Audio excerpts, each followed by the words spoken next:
Maegor Targaryen occupies one of the darkest and most unsettling chapters in the history of the Iron Throne. Remembered as the second king of the Targaryen dynasty, his reign stands apart not for unity or prosperity, but for fear, violence, and ruthless authority. Born into the shadow of Aegon the Conqueror, Maegor was shaped by a world forged through fire and domination. His rule emerged during a fragile period for the young dynasty, when loyalty was uncertain, faith challenged royal power, and rebellion simmered beneath the surface of the realm. Though his years as king were brief, the consequences of his decisions echoed long after his death, altering the balance between crown, faith, and nobility. This documentary traces Maegor's life from his earliest days to his final fate, examining how power seized through force reshaped Westeros, and why his name would forever be spoken with fear rather than devotion. Maegor Targaryen was born into a dynasty shaped not by consent, but by conquest. As the second son of Aegon the Conqueror and Visenya Targaryen, his arrival carried an unspoken weight within the royal household. He was not the chosen heir, yet from his earliest years he embodied the harsher legacy of Valyria: discipline, dominance, and survival through strength. Raised during a time when the Iron Throne was still new and unstable, Maegor grew amid constant reminders that power could be challenged, faith could resist the crown, and blood alone did not guarantee loyalty. His upbringing unfolded in the shadow of dragons, war councils, and whispered doubts about succession. Where others were tempered by diplomacy, Maegor was shaped by steel and command. These early years forged not a prince of compromise, but a figure hardened by expectation and isolation, one whose understanding of rule would later be defined by force rather than trust. Maegor Targaryen's childhood unfolded not in warmth or celebration, but in the long shadow cast by power and expectation. While the realm learned to adjust to Targaryen rule, Maegor grew within a royal household divided by purpose. He was not groomed for succession, yet he was never allowed to forget his bloodline or its violent origins. Surrounded by warriors, stern tutors, and the quiet authority of his mother Visenya, Maegor learned early that affection was rare and weakness unforgivable. The court offered little comfort. Whispers of legitimacy and inheritance followed him like unseen chains. Where other children found belonging, Maegor found distance. His formative years were marked by observation rather than inclusion, discipline rather than guidance. In these shadows, his understanding of power began to take shape, not as something shared, but as something seized and enforced when denied. As Aenys Targaryen stood as the named heir to the Iron Throne, Maegor grew in a different kind of proximity to power, not through inheritance, but through presence. He lived close to the future king, yet always apart from him, shaped by contrast rather than kinship. Where Aenys was cautious and conciliatory, Maegor was hardened, silent, and observant. This period marked the quiet formation of Maegor's identity as a figure defined not by legitimacy, but by strength. Nobles watched him uneasily, sensing a force that did not seek approval. His mother's influence lingered in every lesson, reinforcing the belief that authority must be seized, not granted. No rebellion had yet broken the realm, but tension already existed beneath the surface. Maegor's role beside the heir was not supportive, it was anticipatory. He was not waiting for succession, he was waiting for weakness. Maegor's character did not harden by chance. It was shaped deliberately, guided by a mother who believed mercy was weakness and hesitation was fatal. Visenya Targaryen did not prepare her son for popularity, alliance, or compromise. She prepared him for survival in a hostile realm. During these years, Maegor was taught to see power as something that must be enforced, not negotiated. Law, in Visenya's view, existed only where fear sustained it. This influence did not manifest in open brutality yet, but in discipline, isolation, and an unyielding sense of authority. Maegor learned to trust strength over counsel, steel over words. While others sought stability through reconciliation, Visenya's lessons carved a different path, one where obedience was extracted, not earned. The foundations of Maegor's future rule were laid quietly, not through war, but through ideology. What would later shock the realm was first normalized within these walls. Maegor's reputation was not forged in council chambers or through marriage alliances. It began on the battlefield. As a young prince, he was dispatched not to negotiate peace, but to confront disorder where authority was challenged. These early campaigns were limited in scale, yet decisive in consequence. Maegor showed no patience for hesitation, no tolerance for retreat. Rebellious strongholds were crushed swiftly, and resistance ended not through compromise, but through overwhelming force. Word of his methods traveled faster than his banners. Lords who witnessed these encounters learned that Maegor did not seek loyalty, he demanded submission. These first acts of violence established a pattern that would define his future rule. Victory brought him recognition, but not admiration. His name began to carry weight, not as a symbol of hope, but as a warning. This was the moment when blood first answered doubt, and reputation followed. By this stage of his early life, Maegor Targaryen had already begun to cast a long and troubling shadow over the nobility of Westeros. Though he held no crown and no formal authority, his presence alone unsettled lords who had grown accustomed to negotiation, tradition, and measured rule. Maegor's reputation spread not through law or decree, but through force of character and violence witnessed at close range. Noble houses began to speak his name cautiously, not with loyalty, but with unease. His conduct in disputes showed little patience for compromise, and his response to defiance was often swift and excessive. Unlike other princes who sought approval, Maegor inspired silence. Lords learned that disagreement carried consequences, even without a throne to enforce them. This moment marked a critical shift. Maegor was no longer merely the king's son or Visenya's child. He became a figure feared by those who once believed power belonged solely to crowns and councils. As Maegor Targaryen entered early adulthood, his path was shaped not only by violence and fear, but by political calculation. His marriage was not born of affection, but of necessity.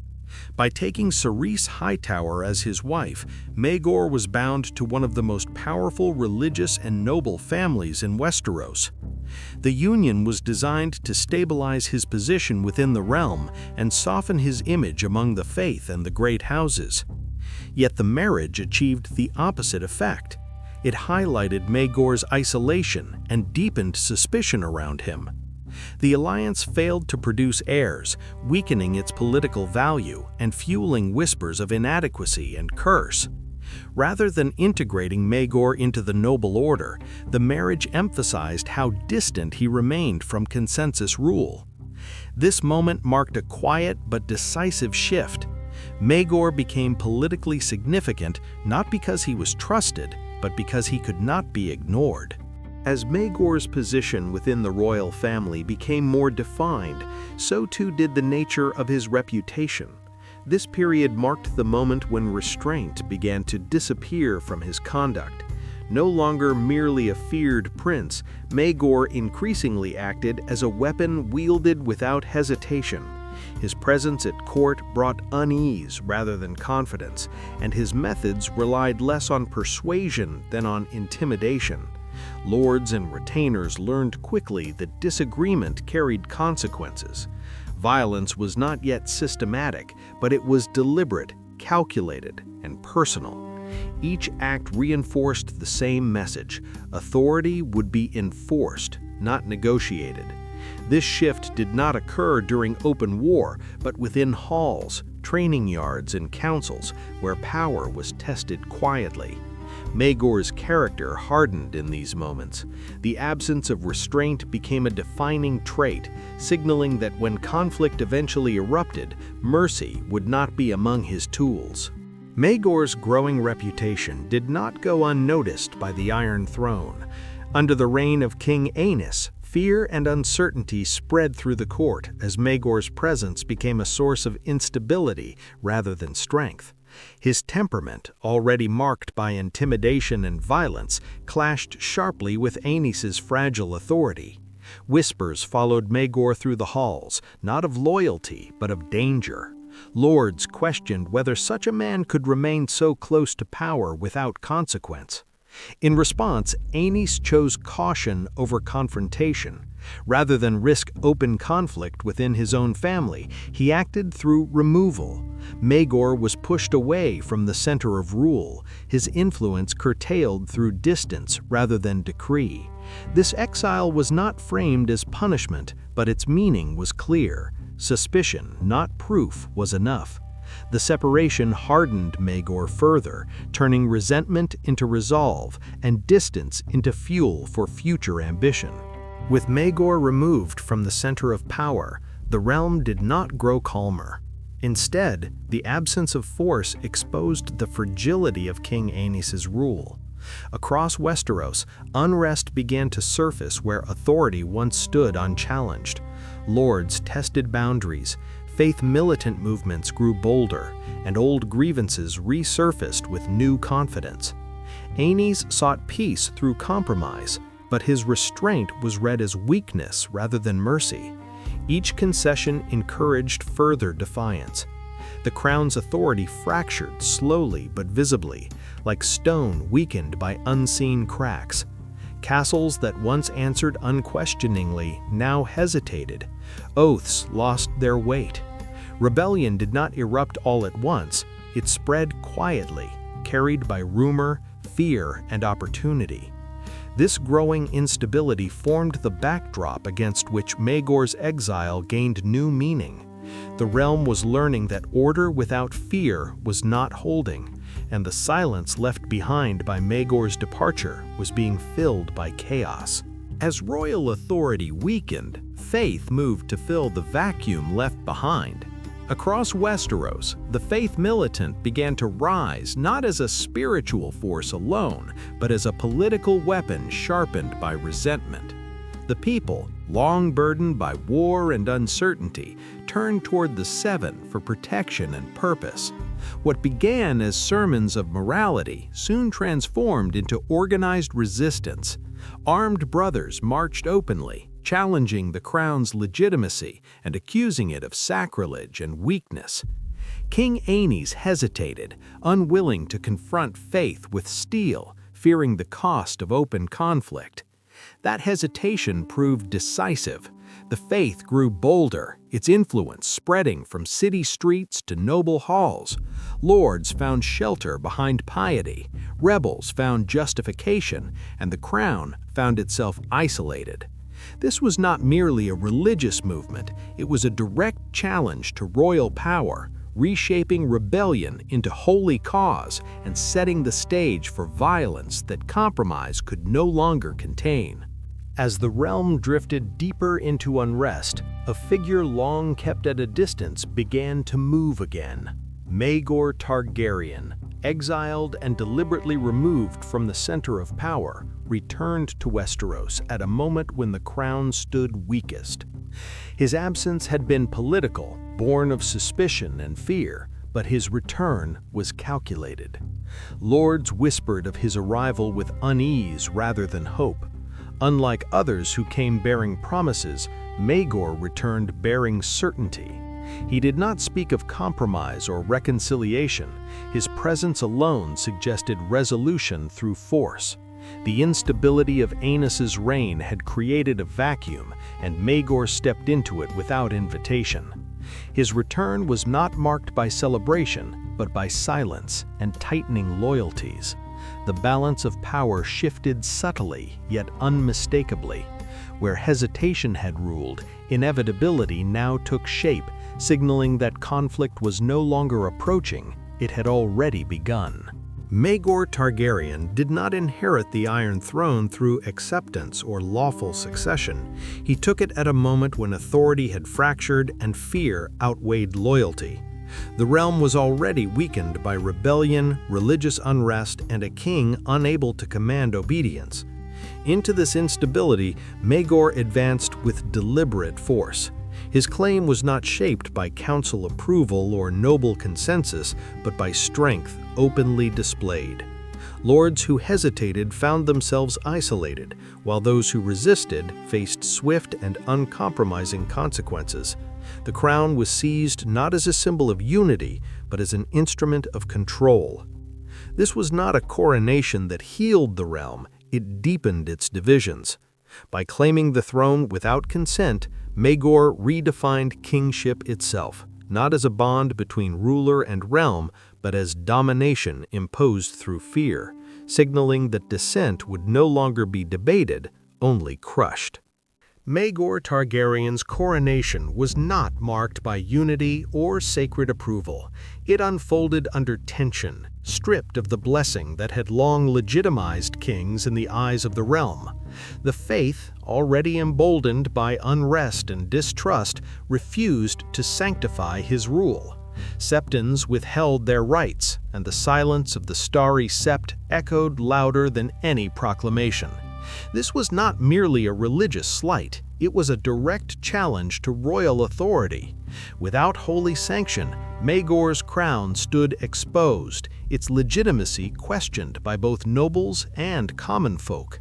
The coronation became a symbol of division rather than continuity.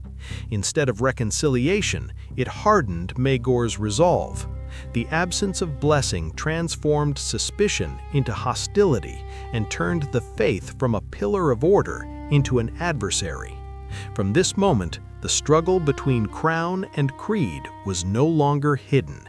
It was inevitable. Maegor Targaryen's rule did not begin with negotiation. It began with punishment. Following a coronation denied by the faith, opposition did not fade, it hardened. Whispers of resistance spread through septs and noble halls alike. Maegor answered not with compromise, but with fear. His first acts as king were deliberate displays of terror meant to crush doubt before it could become rebellion. Lords suspected of sympathy toward the faith were arrested. Septons were silenced. Executions were carried out publicly, not as justice, but as warning. These early punishments reshaped the political climate of Westeros.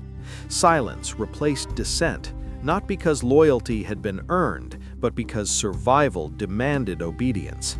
The crown established its authority through blood, setting a precedent that would define Maegor's reign. From this point forward, power in the Seven Kingdoms was no longer protected by law or faith. It was enforced through terror, openly and without apology. Maegor's early punishments did not break resistance. They transformed it. Fear pushed the faith militant out of the shadows and into open defiance. What had once been sermons and quiet defiance became armed preparation.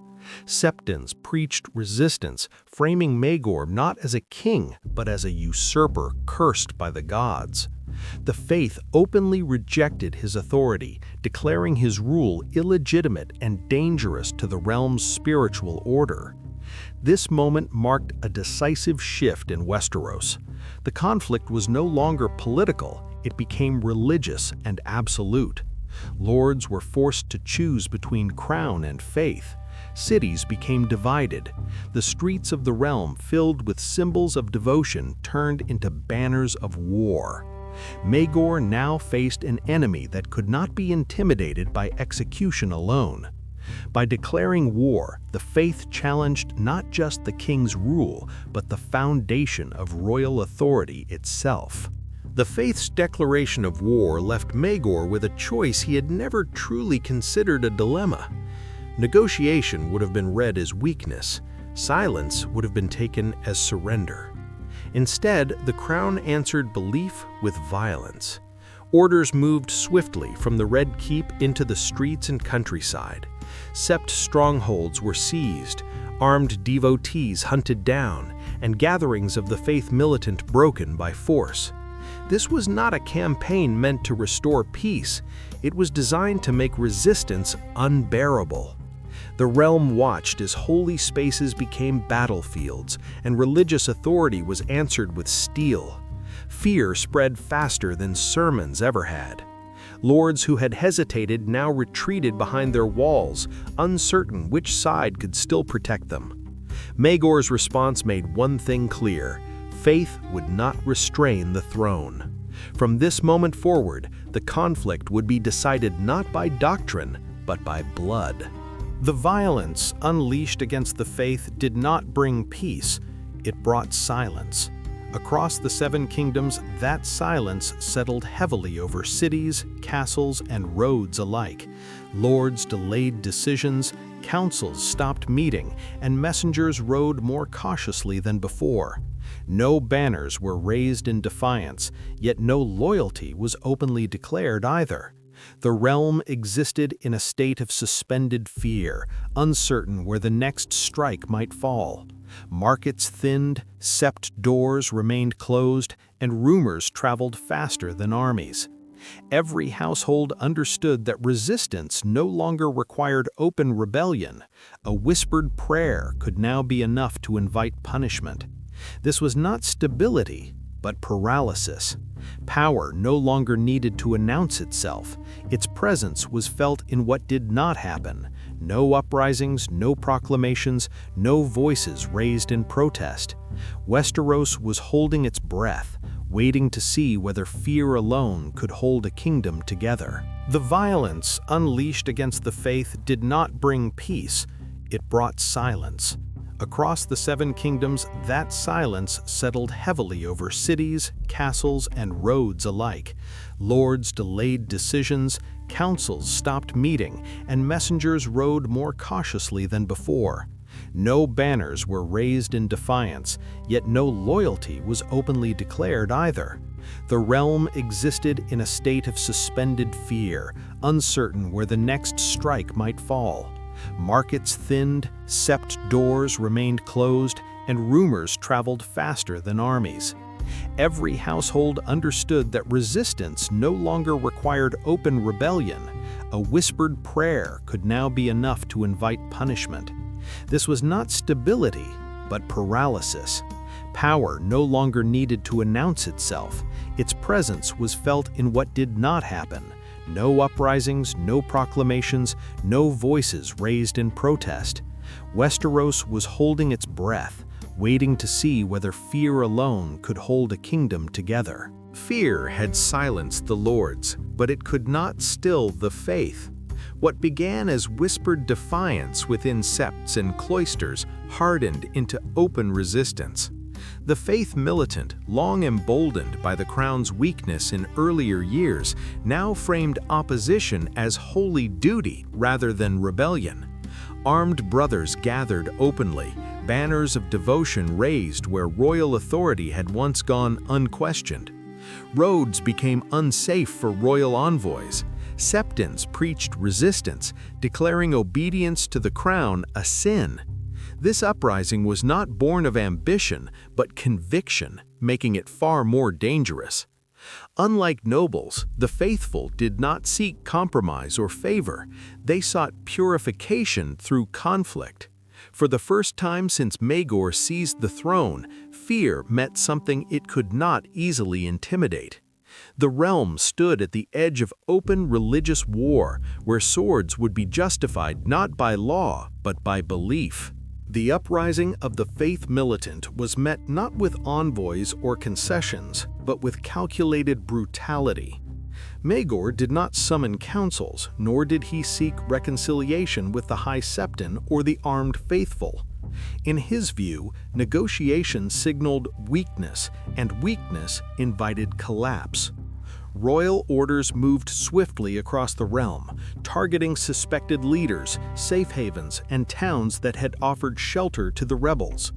Arrests were public and deliberate, designed to warn rather than persuade. Sept doors were sealed, processions broken, and resistance answered with immediate force. This was not a campaign to restore order through law, but an assertion that the crown alone defined justice. Each punishment was meant to erase the idea that faith could stand above the king. With every execution and confiscation, Maegor made clear that dissent would not be debated, it would be crushed. The conflict between crown and faith reached a point of no return. What began as punishment now transformed into systematic annihilation. Armed followers of the faith militant were no longer treated as rebels to be subdued, but as enemies to be erased. Towns suspected of harboring them were encircled, and sanctuaries once considered inviolable became traps. Fires were set deliberately, not in the chaos of battle, but as instruments of terror. Smoke rose over septs and encampments alike, carrying a message meant for the entire realm. Mercy was absent by design. The objective was not merely victory, but the destruction of belief that resistance was possible. Witnesses spread the tale faster than ravens ever could.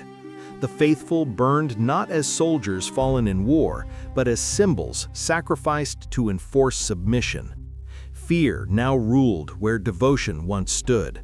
With resistance shattered on the ground, fear was carried into the skies.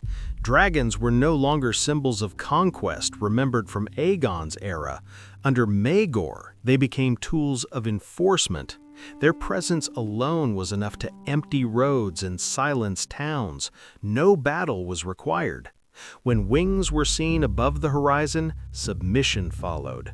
Settlements known for past defiance were marked not for negotiation, but for demonstration. The crown no longer needed armies to move first. Fear arrived faster from above. The memory of fire, still fresh from burned septs and ruined camps, ensured obedience without a word spoken. Dragons circled, descended, and withdrew, leaving devastation selectively applied.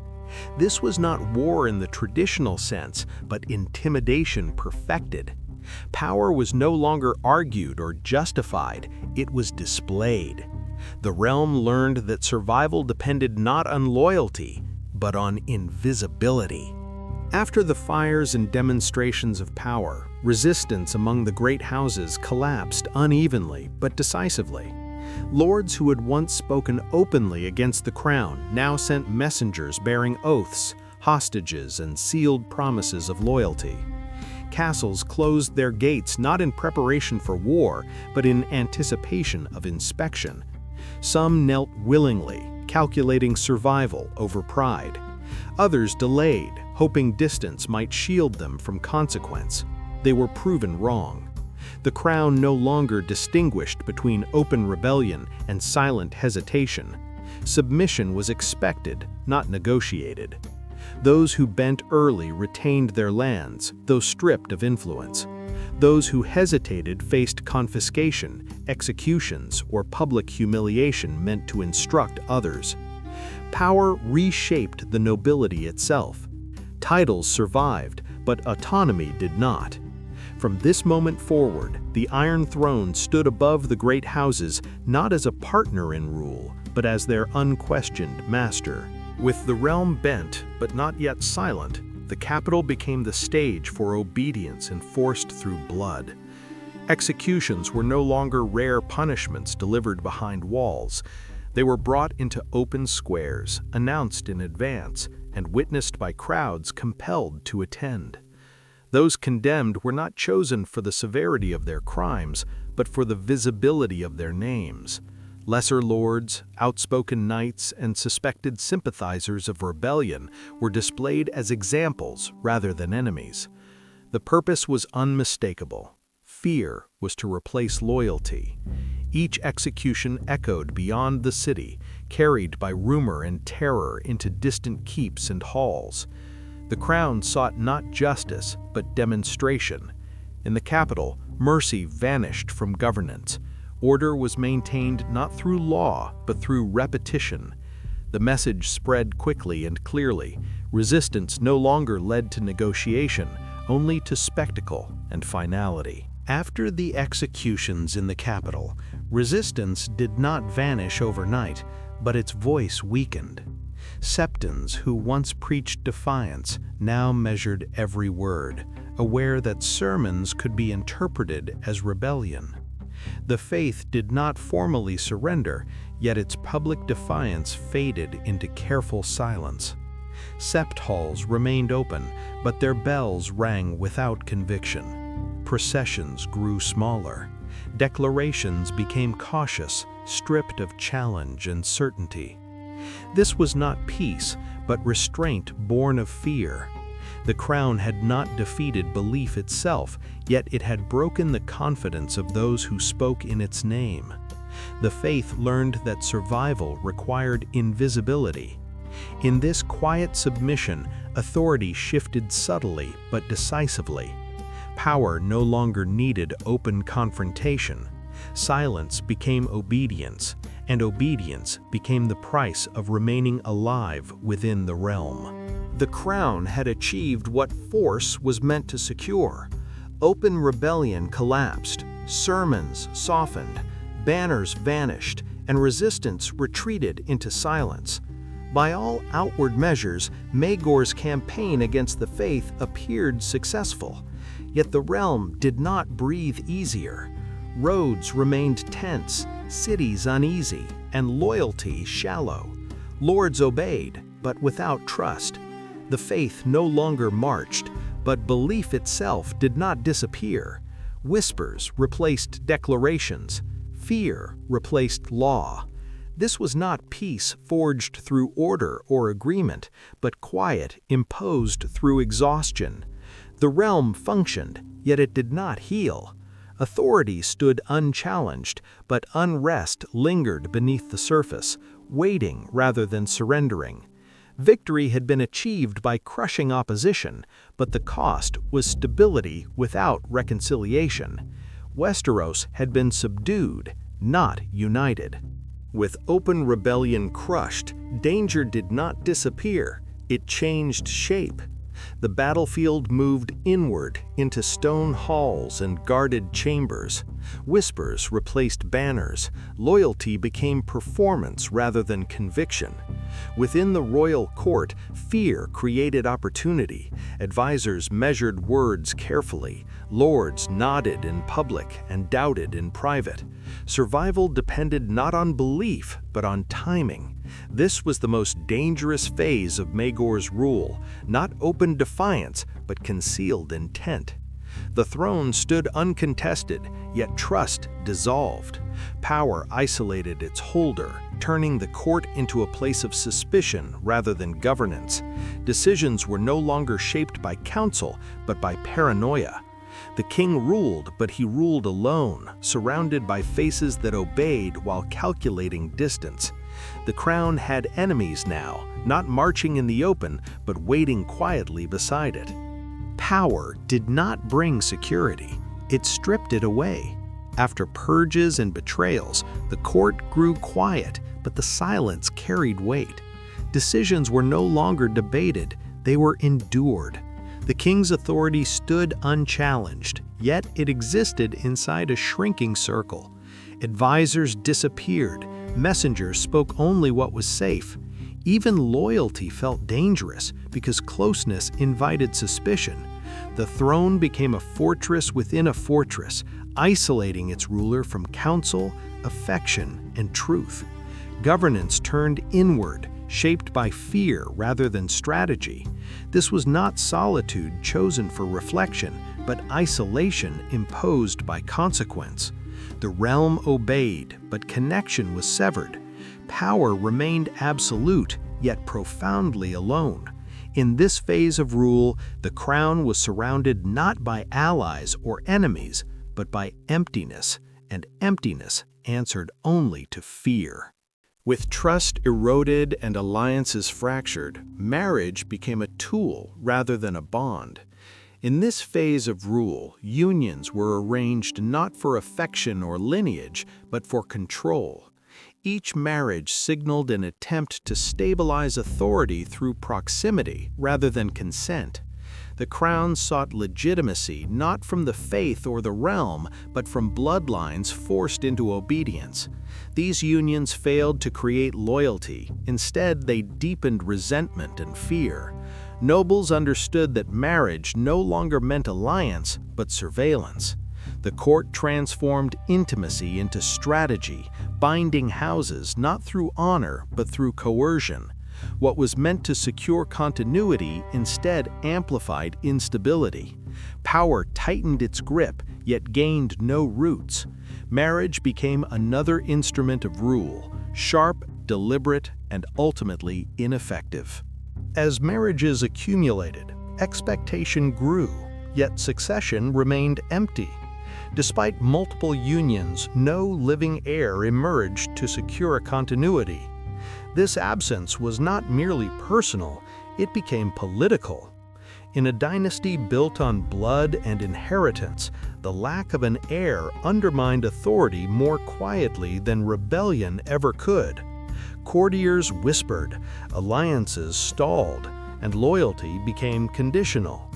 Each passing year without succession deepened uncertainty, feeding paranoia within the Red Keep. Power without a future invited calculation. Lords began to look beyond the present reign, weighing alternatives rather than pledges. The throne remained occupied, but its shadow lengthened without an heir to stand within it. What should have ensured stability instead exposed fragility. The silence of unborn heirs echoed louder than any proclamation.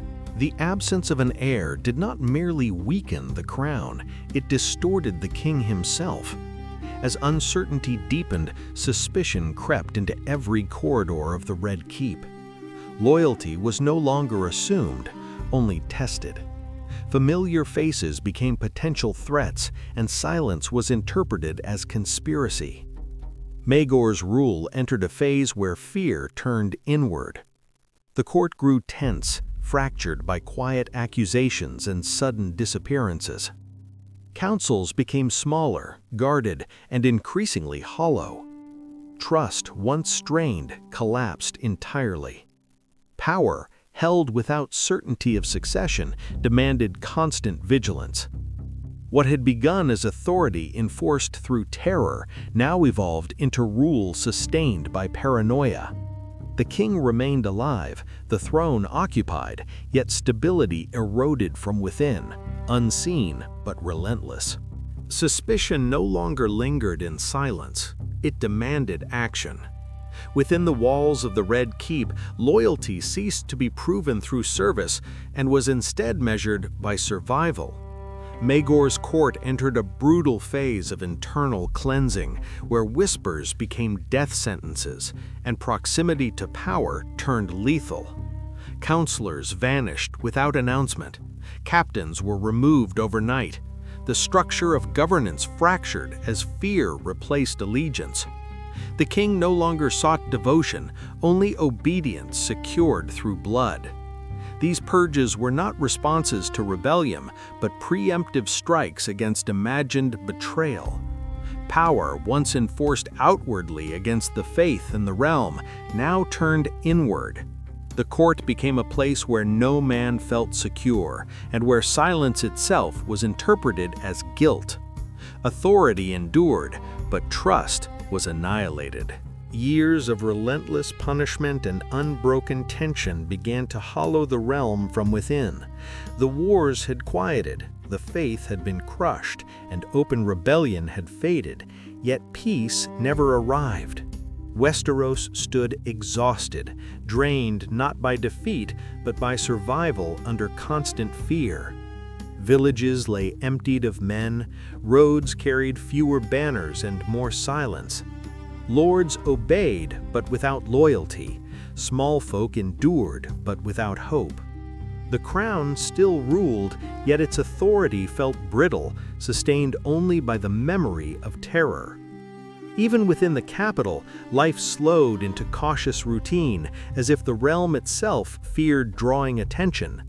Maegor's dominance had succeeded in breaking resistance, but it had also drained the strength of the kingdom he commanded.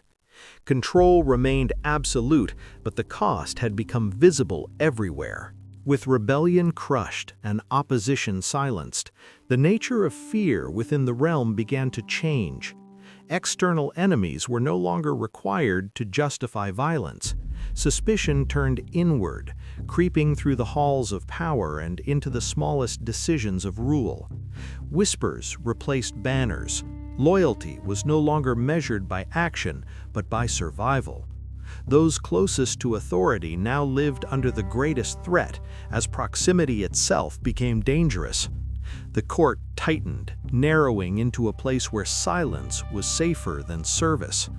Accusations no longer needed proof. Doubt alone was enough. What had once been a weapon against enemies of the crown now consumed its own foundations. Fear, once directed outward, became self-sustaining, feeding upon uncertainty and isolation. By this stage of his reign, trust had vanished entirely from the center of power. Authority no longer rested on loyalty or shared purpose, but on constant vigilance. Even long-serving allies were regarded as potential threats, their silence interpreted as calculation rather than obedience. Decisions became narrower, harsher, and increasingly isolated. Counsel was no longer sought, only endured. The king's world contracted into a circle defined by suspicion, where every gesture carried the risk of betrayal. Fear no longer flowed downward alone, it rebounded inward, shaping policy through paranoia. What had once been control hardened into reflex, an instinct to strike before doubt could become danger. The throne remained secure, yet hollowed, upheld by isolation rather than allegiance. As suspicion hardened into routine, death entered the royal household not as an intruder, but as an instrument. The walls that once symbolized protection became places of quiet endings. Servants vanished without explanation. Courtiers were removed from chambers they had occupied for years, their absence explained only through silence. Even blood ties offered no refuge. The inner circle of power began to shrink, not through exile, but through elimination. These deaths were not spectacles meant for the realm. They were deliberate, contained, and intimate. Each removal tightened control while eroding what little trust remained. The household no longer functioned as a court, but as a closed system of fear, where proximity to the king became a liability rather than privilege. Authority endured, yet it did so by hollowing its own foundation from within. Power remained firmly in Maegor's grasp, yet it no longer radiated authority, it emanated cold. The Iron Throne still commanded obedience, but the mechanisms of rule slowed, stiffened, and withdrew inward. Councils became shorter, decisions fewer, and voices around the throne diminished. Lords attended not to advise, but to survive. Governance ceased to be a shared burden and became an isolated weight carried by a single will. The realm was quiet, not from peace, but from exhaustion. Fear had achieved what force alone could not: stillness. Yet that stillness carried a cost. With every decree issued in silence and every absence left unexplained, the throne lost warmth, loyalty, and legitimacy. The crown endured, but it did so as an object, feared, untouchable, and increasingly disconnected from the living realm it claimed to rule. The silence that settled over the realm did not signal submission. Beneath the still surface of Maegor's rule, resistance adapted rather than vanished. Lords who no longer dared speak openly began to conspire in private chambers. Faithful men, stripped of banners and sanctuaries, carried their defiance quietly from sept to village. The absence of open rebellion masked a more dangerous transformation. Opposition had learned patience. Fear no longer provoked immediate defiance, but it cultivated secrecy. Whispers replaced proclamations, symbols replaced armies, and loyalty to the crown eroded in unseen places. Maegor's methods had crushed visible resistance, yet they could not extinguish belief, memory, or grievance. The realm appeared calm, but its foundations were no longer stable. Each silent night, each closed door carried the possibility of renewed conflict, waiting for a moment of weakness. While Maegor's rule relied on fear to maintain control, a different force quietly gathered beyond the reach of his terror. In hidden halls and distant strongholds, the name of Jaehaerys began to circulate in careful whispers. He was young, untested, and officially powerless, yet his bloodline carried legitimacy that Maegor's crown lacked. Lords who had survived through silence now looked toward continuity rather than defiance. Faith leaders, stripped of open influence, recognized in him a future untainted by mass punishment. Jaehaerys did not declare rebellion, nor did he raise banners. His emergence was subtle, defined by survival, protection, and quiet alliances rather than open war. For the first time in years, resistance took the shape of succession. The danger to Maegor no longer stood outside the throne, it waited patiently to replace it. The foundations of Maegor's rule had always depended on fear rather than loyalty. Now, that foundation began to erode in silence. Lords who once bent their knees out of survival no longer rushed to answer royal summons. Garrisons delayed, messengers returned unanswered, and oaths spoken in fear lost their urgency. This shift was not marked by banners or open defiance, but by absence.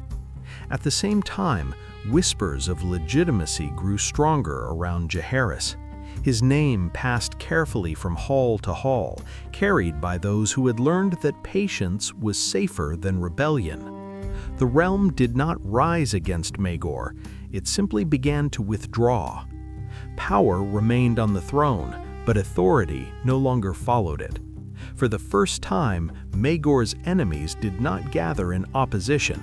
They waited. Maegor still wore the crown, but the realm had already slipped beyond his grasp. Orders continued to leave the Red Keep, yet fewer reached their destinations. Lords delayed allegiance not out of defiance, but calculation. Garrisons answered only when convenient. Justice no longer flowed outward from the throne, it stalled at the gates of the capital. What Maegor ruled now was not a kingdom, but a shrinking circle of fear. Beyond King's Landing, authority quietly transferred into the hands of those preparing for what came next. No banners were raised against him, no open war declared.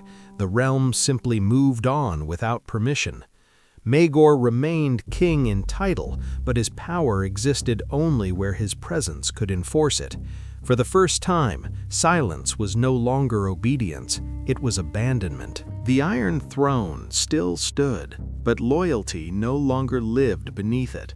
Across Westeros, obedience dissolved quietly, not through rebellion, but withdrawal. Lords ceased sending counsel, towns delayed taxes, small folk no longer looked to the crown for justice or protection. Fear had once bound the realm together, but fear alone could not sustain rule indefinitely. Maegor's authority had consumed its own foundation. What remained was a king ruling stone walls rather than people. The crown still rested upon his head, yet it carried no shared belief, no collective will. Loyalty had not been taken by force, it had been spent and exhausted. By this moment, Maegor ruled a kingdom that existed only in memory and ceremony. The realm had not crowned another king yet. but it had already stopped recognizing this one. Power had not left Maegor suddenly. It withdrew step by step until nothing remained but isolation. By this stage of his reign, the king no longer ruled through councils, alliances, or shared purpose. He ruled through walls, locked gates, and suspicion. Lords who once bent the knee now stayed away from court. Advisors spoke less, then stopped speaking entirely. Even servants moved carefully, avoiding his gaze. The crown still commanded obedience in form, but not in spirit. Maegor's court became a place of silence, not loyalty. Fear had driven everyone outward, leaving the king alone with the throne he had seized by force. This isolation was not accidental. It was the direct consequence of rule without trust. The realm no longer challenged him openly, but it no longer stood with him either. Maegor had become king of nothing but his own shadow. By this point in Maegor's reign, the realm no longer waited for permission to withdraw its loyalty. What had begun as silence now became distance. Lords ceased sending levies. Towns delayed taxes. Septons no longer prayed for the king by name. The Iron Throne remained occupied, but its authority no longer reached beyond the walls of the Red Keep. This was not open rebellion, it was something far more dangerous. It was indifference. The people did not rise against Maegor with banners or swords. They simply stopped believing in him. Power that relied on fear found no ground to stand on once fear itself became routine. Across Westeros, the king's name lost its weight. Rule continued in form, but governance dissolved in practice. The realm had not crowned another king yet, but it had already turned its back on this one. The collapse of Maegor's rule did not arrive with a single decisive blow. It came through erosion. Power slipped away not through conquest, but through absence. Offices remained filled in name only. Commands were issued, but not carried out. Lords who once feared punishment now weighed silence against obedience, and chose silence. The mechanisms of governance continued to exist, but they no longer responded to the man seated on the Iron Throne. Even within King's Landing, authority fractured. Guards obeyed out of habit, not loyalty. Officials delayed decisions, waiting for a future no longer tied to Maegor's survival. This was not rebellion, it was abandonment. A king without followers does not fall immediately. He lingers, surrounded by symbols that no longer function. By this stage, Maegor still ruled in appearance, but power itself had already begun to rule without him. By this stage, the Iron Throne still stood, but it no longer commanded the realm. Its presence became symbolic rather than functional, a relic of authority rather than its source. The halls of power echoed with absence. Councils no longer gathered. Messengers no longer arrived with urgency. What remained was not resistance, but vacancy. Maegor's rule had hollowed the structures meant to sustain it. Fear had erased loyalty, and silence had replaced governance. Even the rituals of kingship lost meaning, performed without witnesses or belief. The throne was surrounded not by enemies, but by memories of obedience that no longer existed. Power, once enforced through terror, now had no audience. This was the final transformation of Maegor's reign. Authority reduced to posture, command reduced to habit. The kingdom did not rise against him, it simply moved on, leaving the throne isolated within its own shadow. The realm did not rise in open rebellion. There were no banners raised, no armies marching, no horns calling men to war. Instead, the world simply stopped responding. Messages went unanswered. Orders were delayed, then ignored. The silence that followed Maegor's terror proved more dangerous than any sword. Lords waited instead of obeying. Cities watched instead of acting. Even enemies refused confrontation, knowing time itself was now the weapon. Within the Red Keep, days passed without event, nights without urgency. Power remained physically intact, yet politically inert. This was not peace, nor resistance. It was suspension. The kingdom chose endurance over bloodshed, patience over confrontation. Maegor still lived, still ruled in name, but no one moved to challenge him. The absence of war was not mercy, it was preparation. The realm waited, not for battle, but for inevitability. The system Maegor had built was designed to function on terror alone. Obedience was never earned, only extracted. Yet fear, when pushed beyond endurance, begins to fail. Executions no longer shocked, punishments no longer corrected behavior, silence no longer meant submission. Across the realm, people did not rise in defiance, they simply stopped reacting. Lords delayed oaths, cities offered no enthusiasm, commands echoed without urgency. What had once paralyzed the kingdom now produced numbness. Maegor's authority remained absolute in theory, but hollow in practice. Power could still punish, but it could no longer inspire movement. The king ruled a realm that no longer feared him enough to act. Fear had reached its limit, and beyond that limit, it lost its force.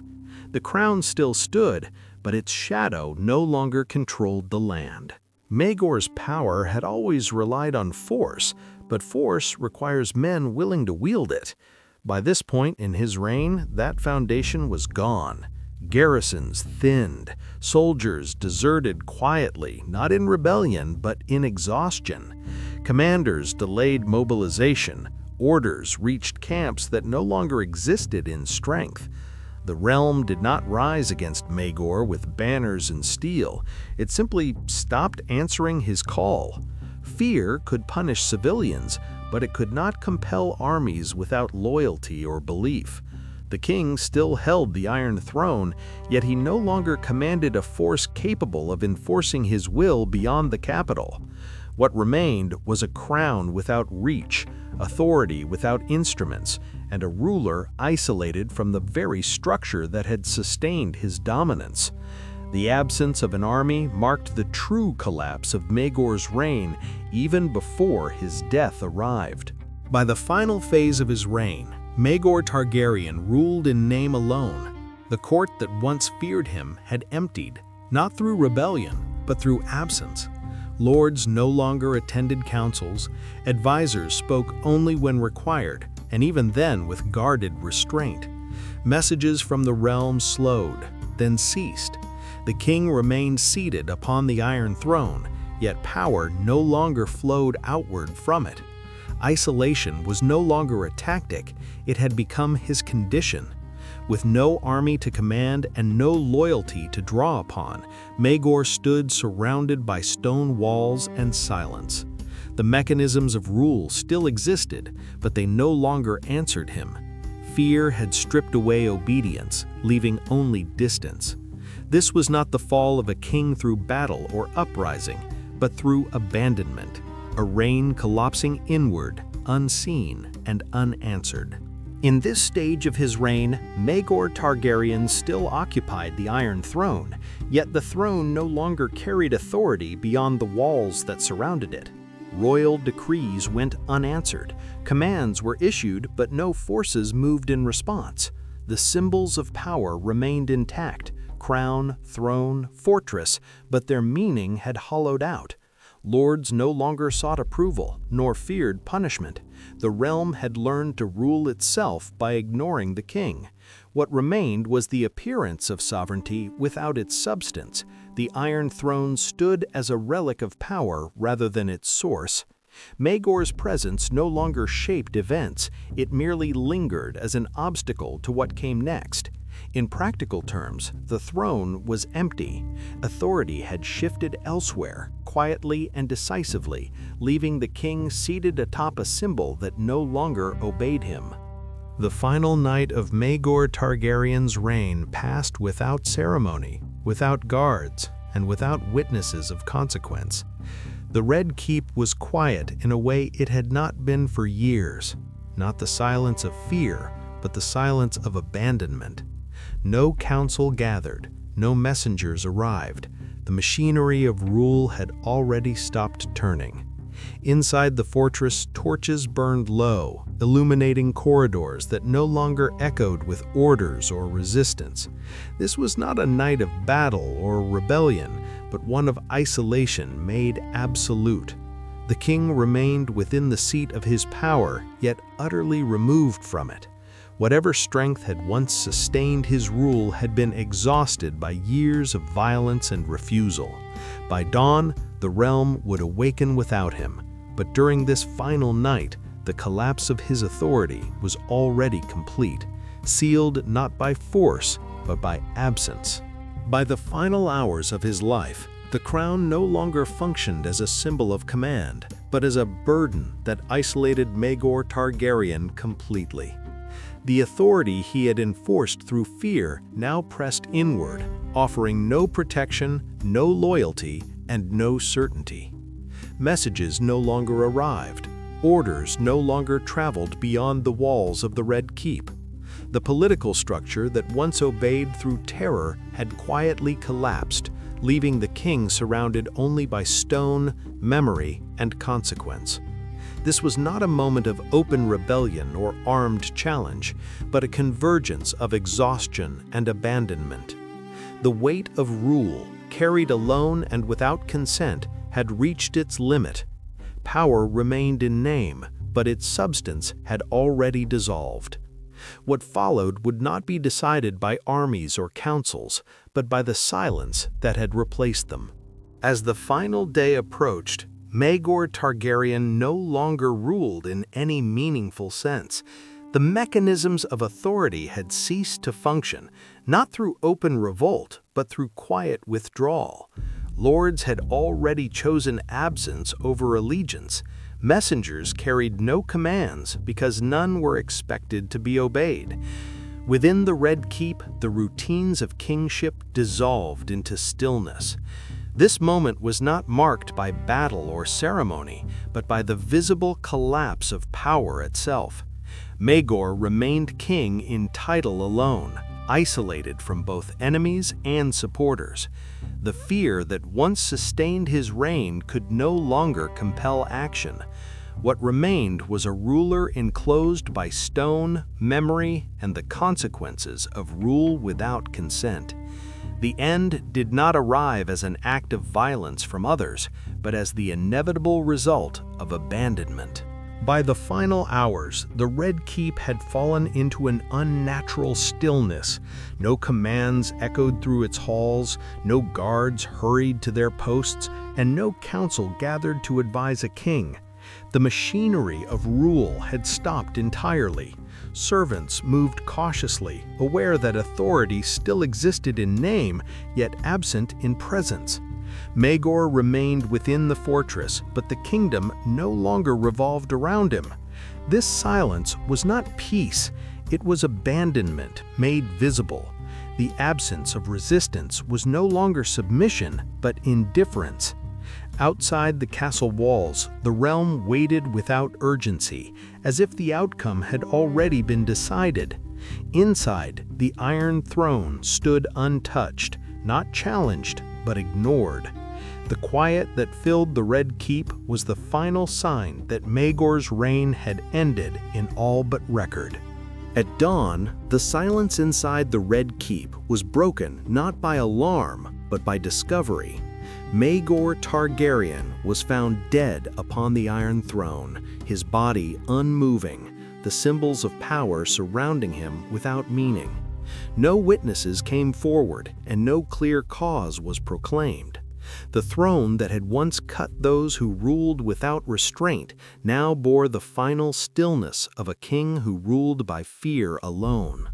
There was no battle, no final command, no last act of defiance. His death arrived quietly, as his authority had already vanished. Guards did not raise swords, nor did the city erupt in chaos. Instead, the realm absorbed the moment with resignation. Maegor's reign ended not with conquest or rebellion, but with absence, an end that reflected the isolation and terror that had defined his rule. Maegor Targaryen's reign did not collapse in a single moment. It eroded over years of bloodshed, punishment, and fear. His rule achieved obedience, but never loyalty. Rebellions were crushed, the faith militant was broken, and the Iron Throne remained uncontested. Yet the cost was irreversible. The crown emerged isolated, its authority hollowed by terror rather than strengthened by unity. Nobles survived by submission, not allegiance. The realm endured, but it did not heal. Roads were quiet, not because peace had returned, but because resistance had learned the price of survival. Maegor enforced order through destruction, leaving behind a kingdom exhausted and distrustful of absolute power. His reign proved that fear could command silence, but it could not secure stability. What remained after his death was not control, but a warning, written deeply into the memory of Westeros. Maegor Targaryen's death did not end a war, but it ended a reign built on terror. With the Iron Throne left empty, the realm did not rise in rebellion, it exhaled. Power shifted quietly, not through conquest, but through relief. Jaehaerys Targaryen, the surviving son of Aenys, emerged as the only figure capable of restoring legitimacy to a broken crown. His claim was not enforced by fear, but welcomed as an escape from it. Lords who had bent under Maegor's rule now gathered in cautious unity, not out of loyalty to the past, but hope for a different future.